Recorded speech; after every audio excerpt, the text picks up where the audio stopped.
Fellow Toastmasters and guests, I wonder if you, like me, have walked down the street and had a homeless person say hello and averted your eyes and walked the other way.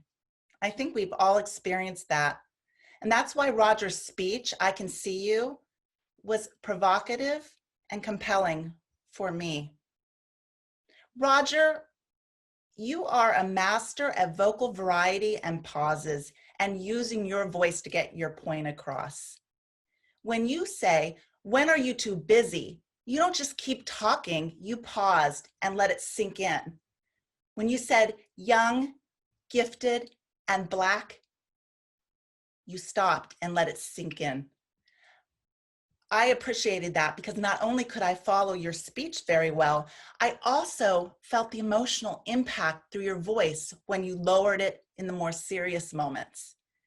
One of the things I think would enhance your speech even more and make it even more powerful, I noticed that you had a lot of space around you when you were speaking, and yet I realize this is Zoom, and I think we all feel very stuck in our own spaces in Zoom. Try to use the space a little bit better would help make your speech more powerful. Also, directionally, you have a lot of characters. You're telling us many stories throughout. And your characters you're referring to sometimes over here when you were discussing the hospital. And sometimes you were talking about Blake over here, but then when you addressed Blake, you would look over here.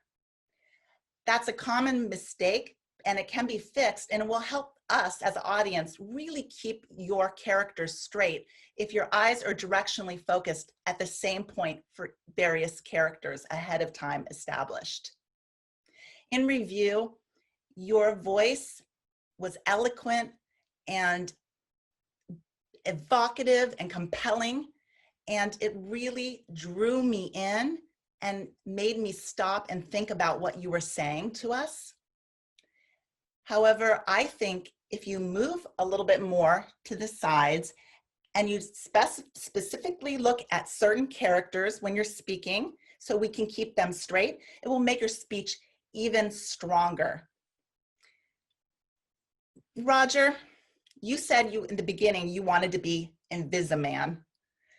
It's very funny because I thought about that and I said, you know, it's a privilege to be able to be invisible when we want to be and be present when we want to be.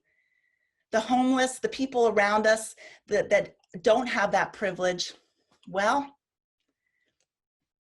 they can't do that. They're often Invisiman and not for the right reasons. Your speech has inspired me to make everybody be Visiman. Mr. Toastmaster.